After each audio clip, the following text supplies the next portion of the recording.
Off you go, sir. All right.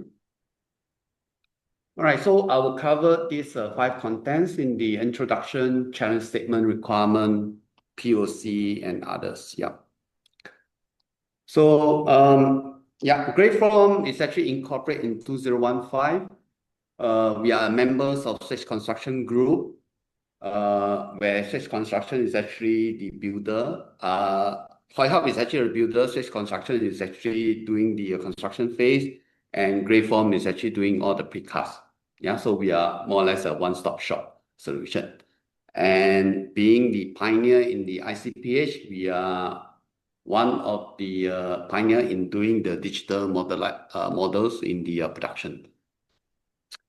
So what we have is actually a pallet circulation by doing all sort of 2D component through the automation process by the digital models. Yeah. And other than this, what we have is actually, we also have the BAF system, which is actually from Italy. All right. And we are proud to manufacture all this in Singapore. Yeah. So we have 2 types of BAF system, PBU, which is actually in lightweight concrete, or the steel frame type. Yeah. So, the background of this whole thing itself is actually this. So we have the prefabricated bathroom units as well as our precast element, be it in done in the pallet circulation or the fixed mold type, right? And all these precast where we do have mold to do all the productions, and then we need to assemble together for the PBU, including all the fit out, which is actually the sanitary ware, waterproofing, tiling, fit out everything before we deliver to site where they install on site. And which at this present moment, we have a lot of changes on the schedule by the site requirements here and there, which cause us a lot of problems here and there. Yeah. So normally our process itself is actually through the wall chart. Then to update into the Excel, then every monthly we have to do the planning, and the result itself is actually, to us, is actually very reactive, right? So what we have is actually very reactive in our planning, where every time the changes itself, then we need to do a manual updating from the wall chart to the Excel. And then by the time when we do all the updating itself, then we will have a bunching effect. So sometime when the schedule itself is actually planned for a certain period, and due to the site delay, so this whole thing become a bunching effect that all grouped together. In terms of productivity, production inefficiency, where each time when they change of this thing, we need to do a mold change, and the mold change will typically takes about 4 to 16 hours to do the changes.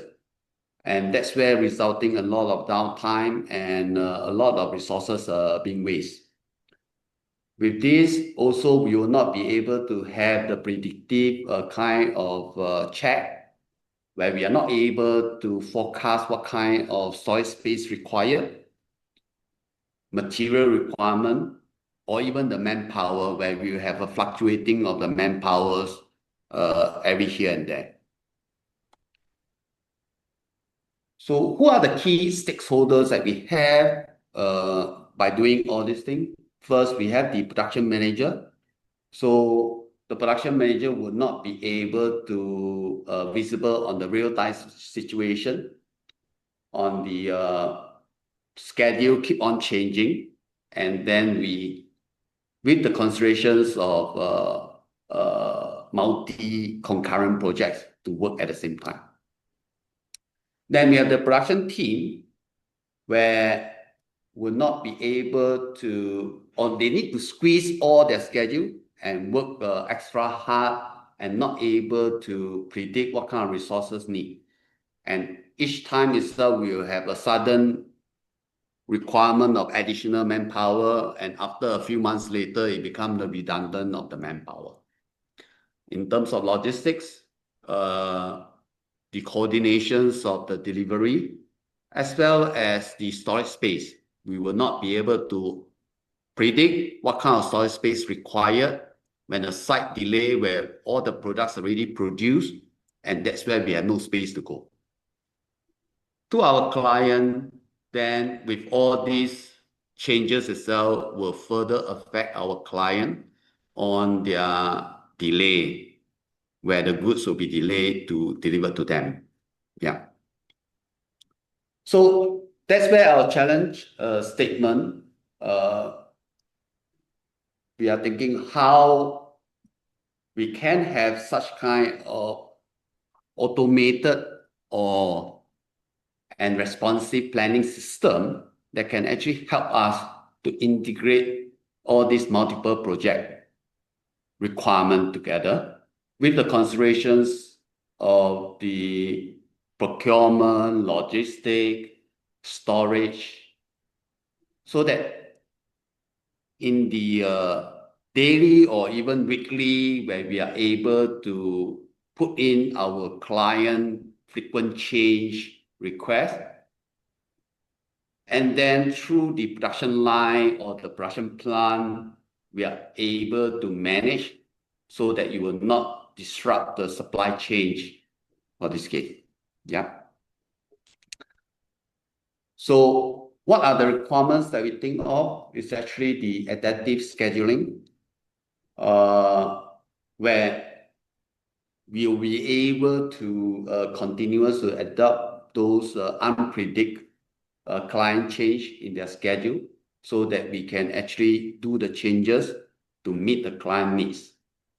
In terms of the predictive planning, we are able to look at what will impact or the conflicts of the production, machinery production, 6 months to a year, or even further, if we are able to look at 3 to 4 years, that will be even best through the intelligence analysis. Next will be the production optimization, where it can actually take the similar size of the product and group them through the mold, because the mold change itself will take up about 4 to 16 hours. If we are able to group all these things so that we can reduce the mold change time as well as the economic run. Then the last is actually the integrated workflow, where we can streamline our procurement, production, as well as the warehouse to see how we can manage the storage space requirement. So the key important things that we think of is actually one, the system must be able to handle frequent client change. The change itself, it could be delayed, it could be advanced. Some project, they could be faster, that they are sudden advance 3 to 4 months. Some project, it could be delayed 3 to 4 months. So it's actually a case by case for this. Minimum able to do a forecasting of 6 months to a year, right? And if possible, you can go to 3 to 4 years, where we can actually foresee what kind of storage space that required, and will allow the management to rent a space to store for all these items if possible. Optimize the types of products that we can actually group together, and then to do the casting so that we can actually reduce the mold change. Of course, the recommendation through the AI that able to help us to suggest or some kind of resource planning. For example, to tell us that in the next 6 months, we are expecting to increase the manpower of another 30 people, and then for a period of just 4 months, and then after that, we tone down again. even for the storage, to say that we need to rent a storage space for a period of 6 months or a year so that we can actually act upon it. So this will actually help us to reduce those bottlenecks and prevent those overstock. In terms of the ERP integration, so that's to say that the data, if possible, can be integrated through the ERP of our current ERP software. And we can actually provide the live data for our client on the machine, on the schedule itself. With the AI driven, that's where the machines can actually learn of this and then give us a more optimized schedule. And of course, this data, if possible, it could be a cloud platform that actually store over there, and then we can actually retrieve it as and when we need. There should be also that opportunity for us to do some scenario planning. What if we would do outsource on certain of these things or whatever, that it actually can help us to give us a solution to that. Okay, well, Greyform, we are actually have the facilities over here, so you can actually come into Greyform to do all the tests, to do a pilot trials and all these things. Apparently, we have about 10 concurrent projects. At our max, it could end up to be about 30 to 40 projects running at the same time. And for precast components, it can go up to more than 1,000 components. And for PPU types, it could end up to be 50 to 60 types of different type of PPU. So our facilities are here to open up for you to view, to study. And based on our historical data and our engineers and managers that actually do all the guidance to all of you who are interested in this. All right. So if you already have such kind of systems available right now, of course, we can actually allocate a budget and then to move on with that. However, if you don't have a system at this point of time, we can actually co-develop on this to partnership with you. We believe that this system, once you are able to success, it can actually also use for those others ICPH as well as PPVC production. So key point of consideration is actually what we have, all elements itself or all products itself, we do have a BEAMP model data. So when we scan, we can actually upload this BEAMP model data to the system, and the system should be able to capture all the requirement and to do the data migration or customize the whole thing to group all the mold together. In terms of the business point of view, in the tangible side, we hope that it can actually help to improve our productivity and with the ROI of less than 2 years. Of course, there might be something that is actually intangible where it can actually also form up part of this consideration. So by all this deployment, again, we believe this whole thing should be able to put up into the industry expansion. Should there be any other industries that require such kind of system, we are also open to let them view and to see how the whole thing is working. Okay. That's all I have. Yeah, there's quite a lot there, Soitian. Both you and Asher have got very comprehensive asks of the solution providers here, which is great. Any questions for, here we go. David, very comprehensive, thank you. So he's getting down to the specifics of what software or platforms do you currently use for project planning and scheduling is number one.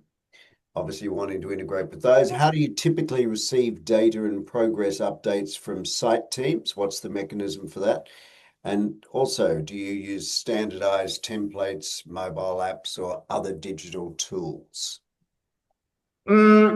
I would say that as I in my presentation earlier on, I mentioned that our current Yeah, process is actually through the wall chart, and our project coordinator need to go to site to look at what are the site progress and then come back to update into the wall chart. And then we put into our Excel spreadsheets, and then we do all the manual calculation and manual tabulations through it. And the system that we are using in our ERPs is actually that integrate with our machinery, where we name as the ERP boss for this. Yeah.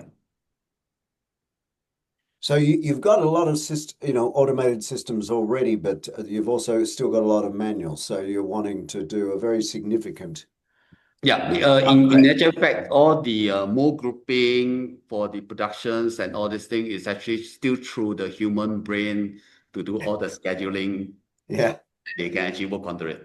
So we would like when the person actually left the company, then that's it. yeah, We will not have the knowledge to keep this knowledge of this whole thing. So if the systems are able to do all these things, then that's great. Even newcomers can actually just proceed with it. yeah. David has a follow-on question asking if your BIM models are data rich. You said you've Uh, got BIM, yeah. Again, can you repeat the questions again? Yes. Are your BIM models data rich? Rich. Yeah. I'm not Like a sure lot of how. data. Yeah. I'm not sure how you determine this rich for this case here. Yeah. Well, Yeah. a lot of data points, I'm guessing. And there's another one coming from Samuel. Is the BIM model a scoped out model specifically for your precast components, or is it Yes. the entire BIM model that you receive from the main contractor, main consultant? More often than not, BIM models are quite messy with bad data. Do you currently sanitize the model before creating your shop drawings? Wow, it's quite a question there. Um. You can see it in the chat yourself, just to make it easier to Let me see. react. Uh,